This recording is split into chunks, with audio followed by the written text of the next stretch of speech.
नमस्कार, मैं हूं नंदिता कुलेशिया और आप देख रहे हैं डीएनपी इंडिया। जनगण का मन में आज आपको बताएंगे कि अब कोरोना की तीसरी लहर से निपटने के लिए कितनी तैयार है राज्य सरकारें। भारत में इस वक्त कोरोना के मामले बढ़ रहे हैं, कहा जा रहा है तीसरी लहर आ गई है। वहीं कोरोना के वेरिएंट ओमिक्रॉन के मामले भी बढ़ रहे हैं और इस बीच राज्य और केंद्र सरकारों के बीच एक दूसरे पर आरोप प्रत्यारोप का सिलसिला फिर शुरू हो गया है। रविवार 2 जनवरी को केंद्रीय स्वास्थ्य मंत्री मनसुख मंडाविया ने ओमिक्रॉन के बढ़ते मामलों पर राज्य सरकारों के साथ एक बैठक की। इसमें उन्होंने आरोप लगाया कि आईसीयू बेड्स और दूसरी मेडिकल सुविधाओं को दुरुस्त करने के लिए केंद्र सरकार की तरफ से राज्यों को जो पैकेज जारी किया गया था उसका 20% भी खर्च नहीं कर पाई हैं राज्य सरकारें। इसके लिए केंद्र सरकार की तरफ से 23,123 करोड़ रुपए का पैकेज जारी किया गया था और इसमें से 17% से कुछ ज्यादा ही राज्य सरकारें अब तक खर्च कर पाई हैं। स्वास्थ्य क्षेत्र में बुनियादी ढांचे को मजबूत करने के लिए केंद्रीय मंत्रिमंडल ने पिछले साल अगस्त में ही इस पैकेज को मंजूरी दी थी। कोरोना की दूसरी लहर के दौरान राज्यों में परेशानी और किल्लत को देखते हुए केंद्र सरकार ने 23,056 आईसीयू बेड स्थापित करने का भी आदेश दिया था। योजना के तहत 7 राज्य ऐसे थे जहां 1000 से ज्यादा आईसीयू बेड्स स्थापित किए जाने थे। इनमें उत्तर प्रदेश में 4007, कर्नाटक में 3021, महाराष्ट्र में 2970, पश्चिम बंगाल में 1874, तमिलनाडु में 1583, मध्य प्रदेश में 1138 और आंध्र प्रदेश में 1120 आईसीयू बेड्स की व्यवस्था करने को कहा गया था। कोरोना की दूसरी लहर के दौरान देश के ग्रामीण इलाकों का बहुत बुरा हाल था। इस योजना में कहा गया था कि देश के 6 राज्यों को 75,218 में से 60% बिस्तर दिए जाएंगे ताकि वहां पर 3 स्तरीय स्वास्थ्य प्रणाली को गांव तक बढ़ाने के लिए स्थापित किया जा सके। ये 6 राज्य जो देश में प्राथमिक स्वास्थ्य देखभाल केंद्र, सार्वजनिक स्वास्थ्य देखभाल केंद्र और माध्यमिक केंद्रों में 5,000 से ज्यादा बिस्तर जोड़े जाने की बात कही गई थी।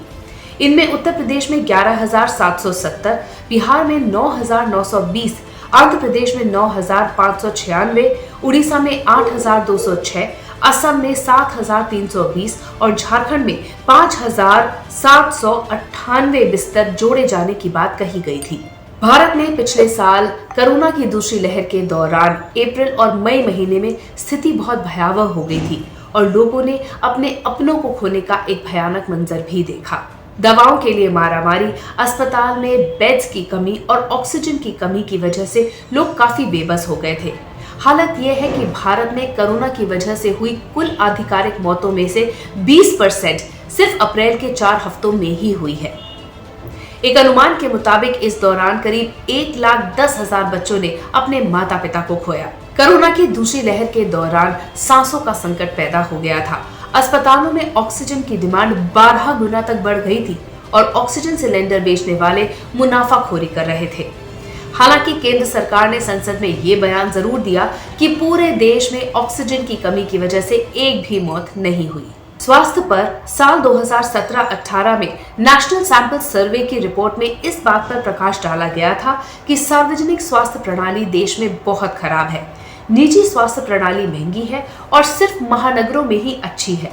ग्रामीण इलाकों का एक बड़ा हिस्सा छोटे, निजी और अनौपचारिक चिकित्सा मुहैया कराने वालों पर ही निर्भर है। सर्वेक्षण में बताया गया था कि भारत की 45% ग्रामीण आबादी सरकारी या सार्वजनिक क्षेत्र की स्वास्थ्य सुविधाओं पर निर्भर है, 51.9% निजी सुविधाओं पर और 2.4% गैर सरकारी संगठनों, धर्मार्थ और अनौपचारिक स्वास्थ्य सुविधाओं पर निर्भर है। विशेषज्ञों ने कहा कि सार्वजनिक निजी वितरण प्रणाली गंभीर बीमारी, आपात स्थिति या महामारी के दौरान बदल जाती है। सार्वजनिक स्वास्थ्य केंद्रों की स्थिति अप्रैल 2020 तक काफी खराब थी। केंद्र और राज्य सरकारों द्वारा संचालित देश की सार्वजनिक स्वास्थ्य सुविधा में 16,664 वेंटिलेटर्स थे। इनमें से 16,325 राज्य सरकारों और 319 केंद्र सरकारों द्वारा संचालित किए जाते थे। वेंटिलेटर्स के वितरण में भी असमानता थी। उदाहरण के तौर पर 7 करोड़ की आबादी वाले तमिलनाडु के पब्लिक हेल्थ सिस्टम में 3,495 वेंटिलेटर्स थे, यानी करीब 20,000 व्यक्तियों पर एक वेंटिलेटर था और वहीं 24 करोड़ से ज्यादा की आबादी वाले उत्तर प्रदेश में सिर्फ 723 वेंटिलेटर थे, यानी 3,31,000 लोगों पर एक वेंटिलेटर था। हालांकि पीएम केयर फंड के जरिए इन सुविधाओं को बढ़ाने की कोशिश की गई थी।